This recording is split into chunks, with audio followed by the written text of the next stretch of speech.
Hey guys, welcome back. I'm Katie from Mitza Creek Farm, and as you can see behind me, we are pretty much done with pumpkins now, and we are in full Christmas mode. And one thing I want to do before I get other projects done is start getting Christmas lights up. I always wait till it's really cold and really miserable, and so I thought, you know what, well, it's still fairly warm, I'm going to get started now. And I want to show you a little trick that I learned. So these here are the Christmas lights that we like to use because they come in really long strands. This one comes in, I think, about 450 feet. So we run it all along our fence line, and it will actually end up somewhere over in there. And we really like these. We actually leave them up year round. Well, hello guys. How are you? Coming over to see what I'm doing? Every time I go to film, it starts raining. So what I'm doing is I bought these, I think they're called ring nose pliers. I don't know. This one is a DeWalt brand one, and it actually loads the little clips right in from the center, so I don't need to worry about trying to take a plier to a little tiny ring. And I'm putting these guys up permanently because this is the new fence that we put up. Last year we lost a lot of fence, and so the previous lights that we had ended up getting broken because of all the snow.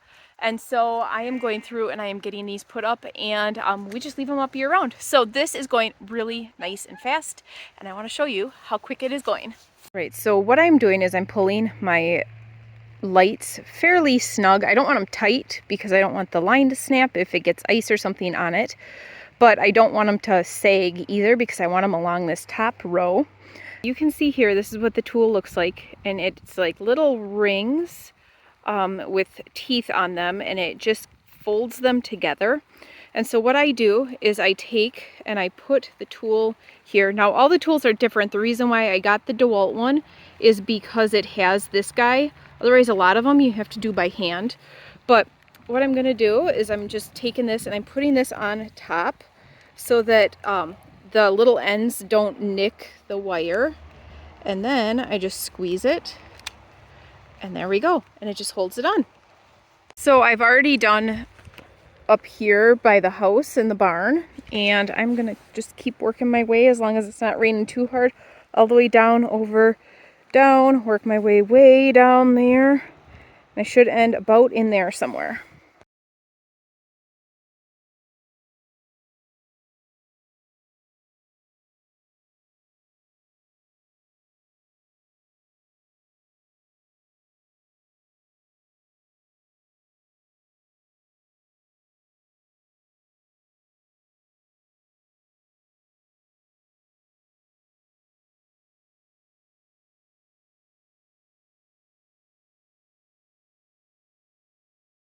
And just like that, in a few minutes, while it was raining and while I got my lights tangled, I was able to put up over 100 feet of fence.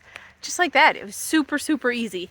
So I hope that that is an easy tip for you guys when you're putting up Christmas lights. I'm going to get a lot of people saying it's too early for Christmas lights, but you don't understand. We usually are getting snow by now, and it usually doesn't stick. Sometimes it does, but it is a lot easier to put lights up when it is warm out than when it is snowy and cold and windy and rainy. And even in previous years, I've been trying to pound in poles for my lights when the ground is frozen, and that is like beginning of November, maybe mid-November. So I am very, very, very looking forward to having this done so that I don't need to do that in the cold. And while I have been working on this, Beck has been busy getting the stalls mucked out. So let's go look and see what he's up to.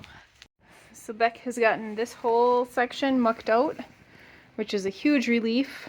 The flooring in here is pretty textured. I mean, it's like 150-year-old, right? 150? Maybe even older than that cement floor. And so it makes it really hard to shovel stuff out.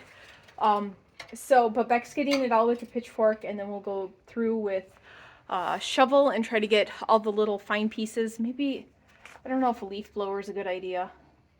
This stuff is too wet. It's too wet, okay. Yeah, I suppose because we've had animals in here recently, it's probably wet. So then we'll put down some lime and let it dry up really well. And then after that, we'll bed it for fall and winter. Because pretty soon we're gonna start separating the lambs into breeding groups. And so everybody's gonna need their pens set up ahead of time where we are gonna need them for Thanksgiving to Christmas. So while he's doing that, the sheep can come into here. This is the old horse stall. And because it's so wet outside, I just had him shovel it all here. And then when it dries up, we can park a trailer right out that door. So we are keeping that so that the sheep can come in and then they have a nice place that's bedded. I could throw some more straw right here so that there's more room. They might like that. I see them all standing right out there. I probably scared them out. Thank you. There you go.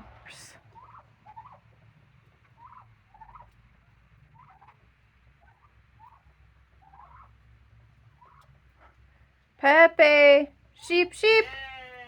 Come on. Come on, Maddie. Come on, Pepe.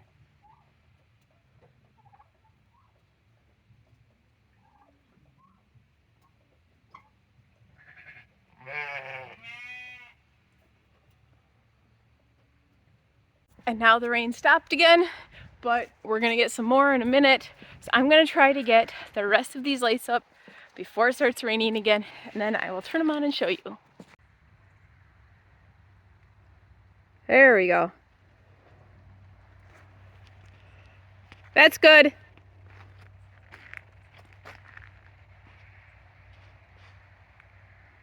All right, so we got all of those lights up and it is looking good. I am so happy with how that turned out, and I don't need to worry about anything snagging on them.